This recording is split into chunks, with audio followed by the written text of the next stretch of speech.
something else that's really fun to do with a staff that adds a lot of dynamics to your performance is tossing the staff up. And we're just going to talk about some simple stuff in the beginning, how the tossing applies to the foundation that we've established, and then a few variations on it. So basically, the way I think about it is there's two types of toss, like a toss that's scooping up in from the outside, and a toss that's scooping out away from the inside to the outside. So we'll say a forward weave. You turn, and you're going to be tossing along this wall, it's going to be a rotor that's launched upward. That's all it is. And so we have our figure eight, and you'll notice the momentum of the staff at this point is moving up, and we redirect it. But that's where you would want to toss it, right there. You can catch it with your other hand, or you can choose to take it, toss it, and catch it with the same hand.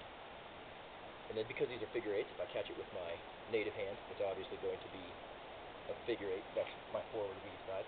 And if I catch it with my non-native hand, which becomes the native hand, I guess, after the catch, it's going to be on the other side.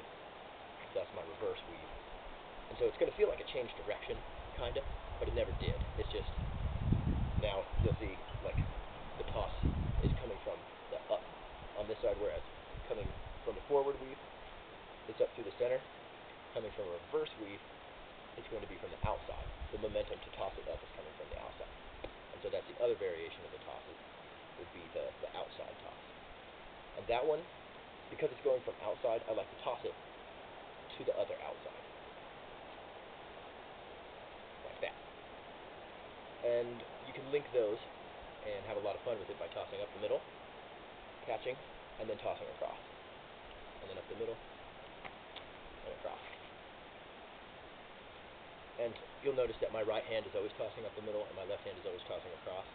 If I was to turn around, then my left hand would be tossing, my right hand would be tossing across, and my left hand would be tossing up the middle. That's how we would keep the staff with this momentum, but I'm just going to demonstrate that facing you. So now my left hand tosses up the middle, and my right hand tosses across. Those are the two basic variations. There's also stuff you could do, like add an extra beat, and then toss it up. Stuff like that. Depending on your staff, this kind of gets the wick close to you. I don't really prefer that, but I know a lot of people do. I think that's the way the Ton twirlers do it. I'm not sure. The concept of tossing straight up is pretty neat, especially if you take and put your hand off center, because if you're tossing straight up, you can put it here, and it will move straight up. Since the staff is rotating, it actually misses your body pretty well when you toss it up behind you like that. So you get something like that, but behind the back toss. You can apply that to under the leg, or under the other leg, under the same leg as the hand. You know, you can just get retarded with it if you want. Use that toss everywhere. And because of the foundations that we have, we can do our tosses, catch it, this is the forward